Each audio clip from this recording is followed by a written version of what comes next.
So today I just want to have a sit down with you where I just give you like a time frame, kind of like a rundown, all right, for you to just kind of like picture the things you're supposed to do at what time. All right, so I'm just gonna give you the time frame for you to apply and maybe write your entrance exam. So those who are applying for bachelor's and maybe some of the documents. I keep repeating this, but it's fine. The documents and also some of the important deadlines and some of the key things you should take note of during this period.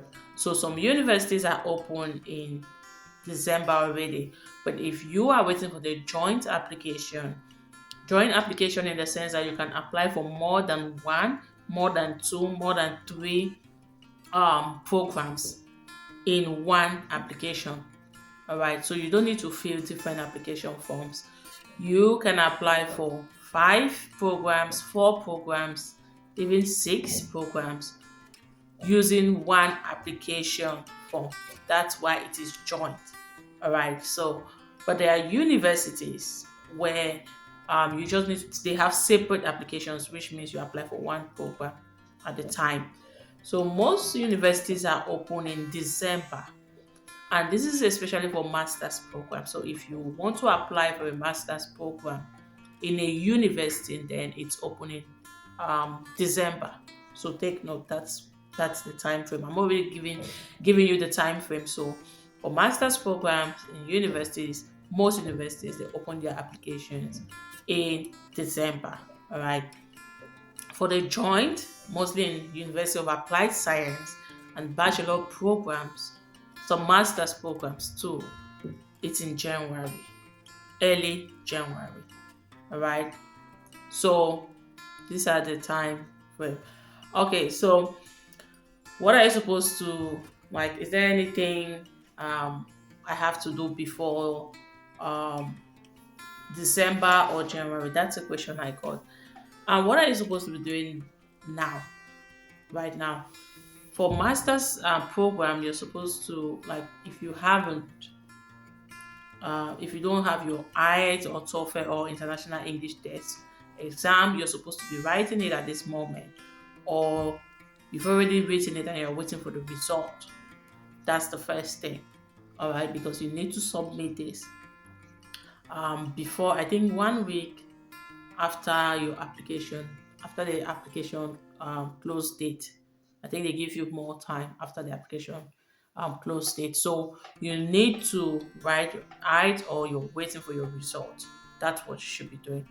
And you also need to put your documents together for um, those applying for bachelor programs. You're supposed to make sure your passport is at least by the time you'll be applying for your residence permit. So for example, if you apply in January, then by May you have your result, April, May you have your result. So let's say you're going to the embassy in July or June. So you have to make sure that your passport is at least 6 months before expiration. So make sure that you have your passport. Right.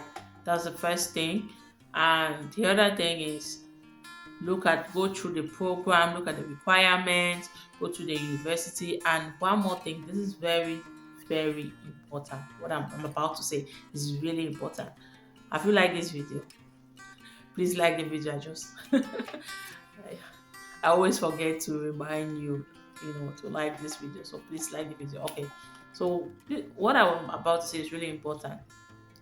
If you are applying for the joint application, so it means you're applying for more than one program. All right, I'm gonna take it again. So if you are looking forward to the joint application in January, which means you'll be applying for more than one or two programs, this is something you should be doing. Go through the different programs right now and choose them. Select the most important ones, the ones that you really want to apply for. All right. So, for example, if I'm looking at nursing programs, I'm also looking at let's say education programs. Then I will make sure I choose, you know, the top in nursing, top in education. All right. So in this case, how do you choose? For example, if I'm looking for affordable universities, then I'm gonna look at search for nursing programs, and then the fees here is affordable. Okay, I'm gonna apply for this. If I'm looking for a location, maybe I want to start nursing in Helsinki, then I'm looking, okay, this is a nursing program in Helsinki, I'm gonna choose this program. So don't wait until January so that like the application period like they will be open for like 2 weeks, and then you start, I am looking for, I don't know which program to apply, So it's advisable to go through studyinfo.fi. Very important. You can just go to studyinfo.fi and you type nursing and you see different nursing programs, and then you look at the nursing programs, look at the fees, look at the scholarships that they have, and then okay, I'm going to apply for this program. All right. So same for other fields, but a business, engineering, you can check them. It's very important for you to already know your programs. You just put them so that once the application period opens, you just go about it. It's so easy rather than you, what am I, you know. And one more thing, if you already know the programs you want to apply for, then what you're gonna do is like, if you have any question, any doubt, you're gonna ask me, or you ask the sorry, you ask the university. All right. If you have any question, because you already know this is what I want to apply, this is the program I'm gonna apply for this program, so I need to know more. So don't just sit and wait. And for the documents, you need just your passport, your upper secondary school certificate. There is no age limit. The only age limit is that you have to be from 18 and above. Okay, so you don't need you don't need any other thing. Your passport, your upper secondary school certificate. If you want to apply with your bachelor's degree, if you already have one, then you need that also. Your transcript of records and every other thing. But if you don't want to use your bachelor's degree, then you just have to um make sure that your upper secondary school certificate is, you have it, and your passport is okay. So that's it. But for those of you who will be applying for masters in University of Applied Science, what you're supposed to do is make sure you have your 2 years work experience. So you can go to your boss or whoever is in charge and let them know that you just want a written statement, or just to specify that, okay, you've been working here for this number of years. And also, you don't even need that if you have your work contract. All right. So if you have a work contract which states your name, your company or your employer's details, and also the start date and the end date, that we do. So you just need that. But if you, let's say, because some of us, we work without actual contract. That's the truth.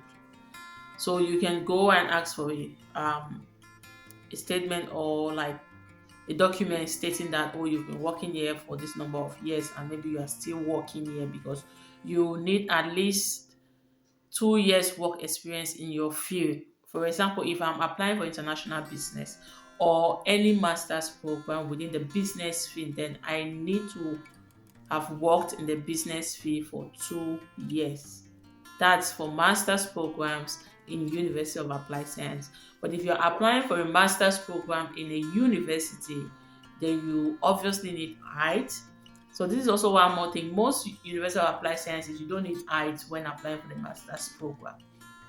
But for universities, that's a must. You need IELTS or TOEFL or any other international English test to apply for them, because they don't take entrance exam. You don't need to write entrance exam, but you need to show your proof, your English, proof of English through this international English test, and you also need to write a motivation letter when you're applying for a master's degree, a master's program, sorry, in a university. All right. So you've applied, let's say between December and January, application period, they are all closed. Not for all programs, because we have other programs like the teaching programs. now, one in Hagahelia, vocational teaching school. They have the application right up to February. They have Vamia, they have the application right up to February. But for Vamia, we all know there's a high possibility they will close their application early. So you have to keep track of the time. Now, let's say by February, applications are all closed.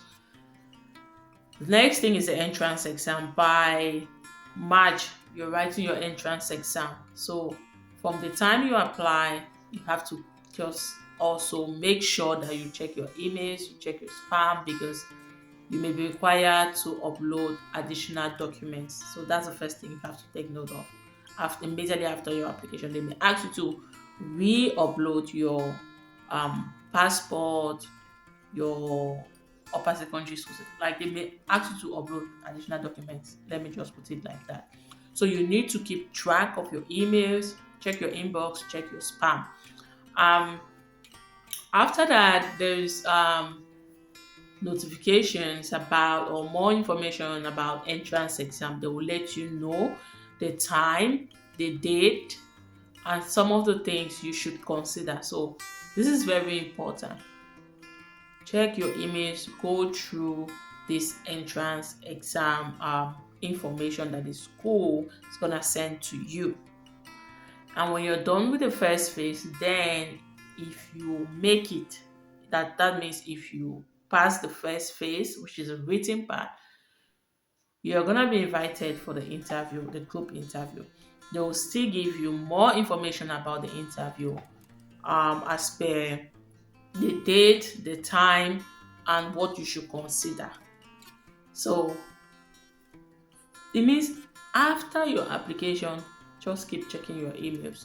If possible, check the university website, because they give updates there.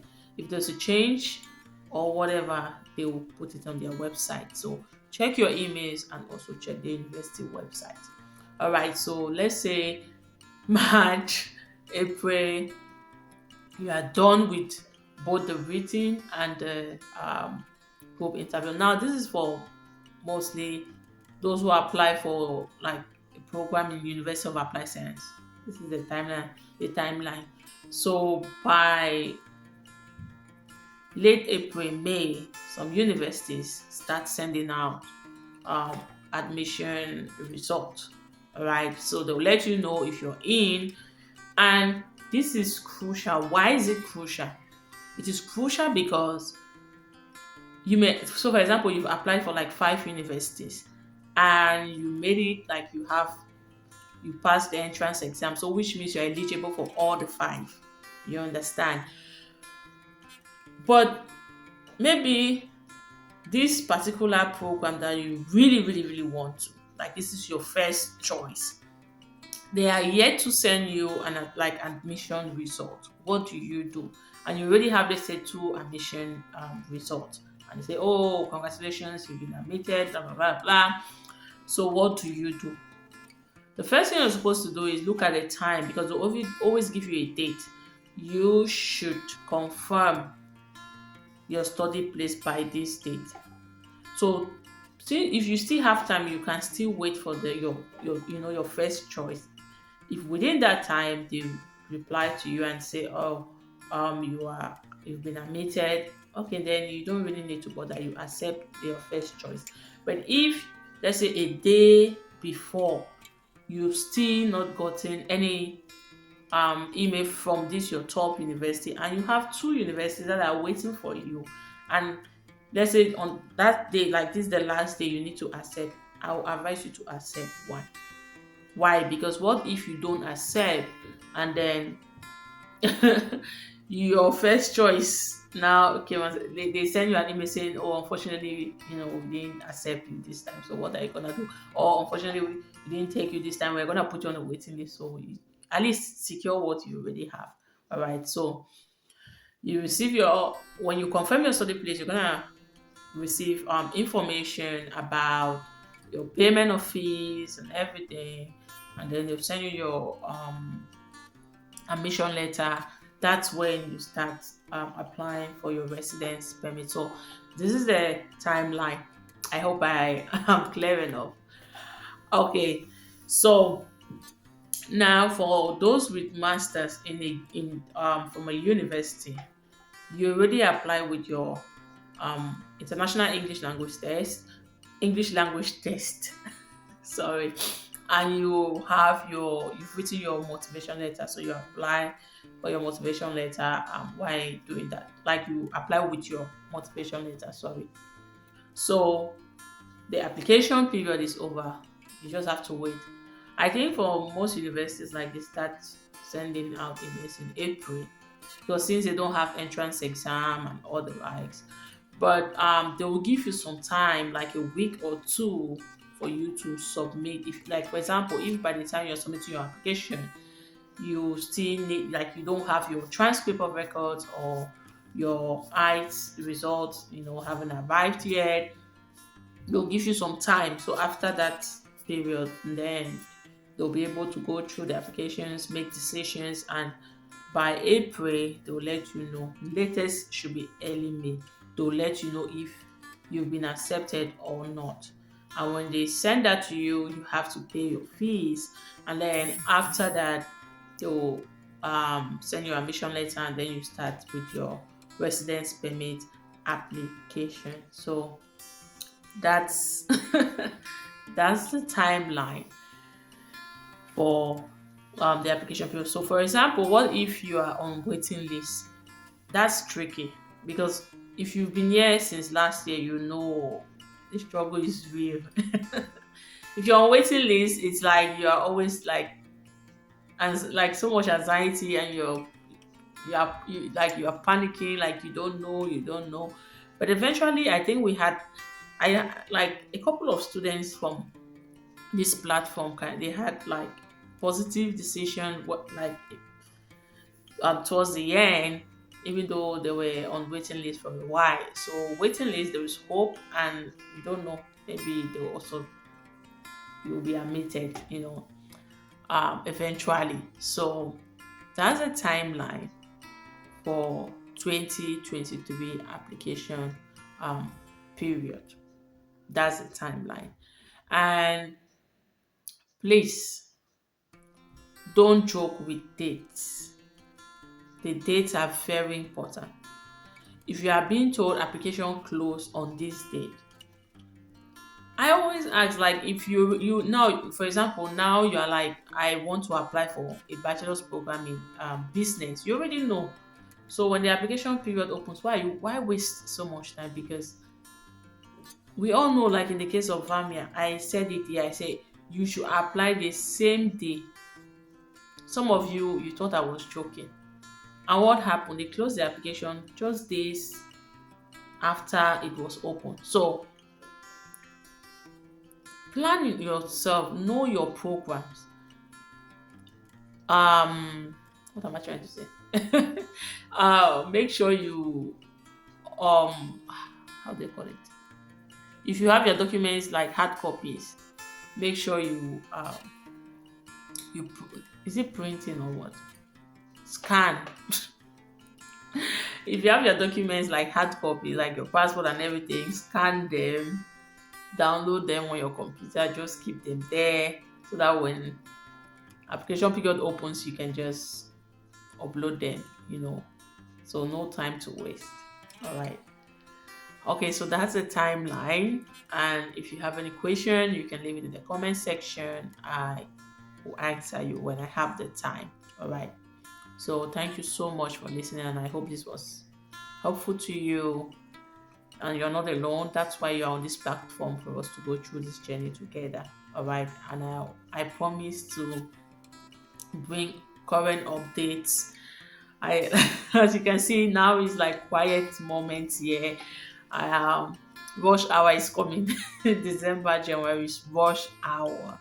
I know, because I felt the pressure last year, so I'm relaxing, waiting for, especially January. You guys are just questions and emails. Oh my god! But let's hope this time, because let's hope we'll plan well in order to go through it in a, like, not slow pace but normal pace, so that we'll not be rushed. Like, we're not gonna rush things. All right. Okay. So take care and see you next time. Bye.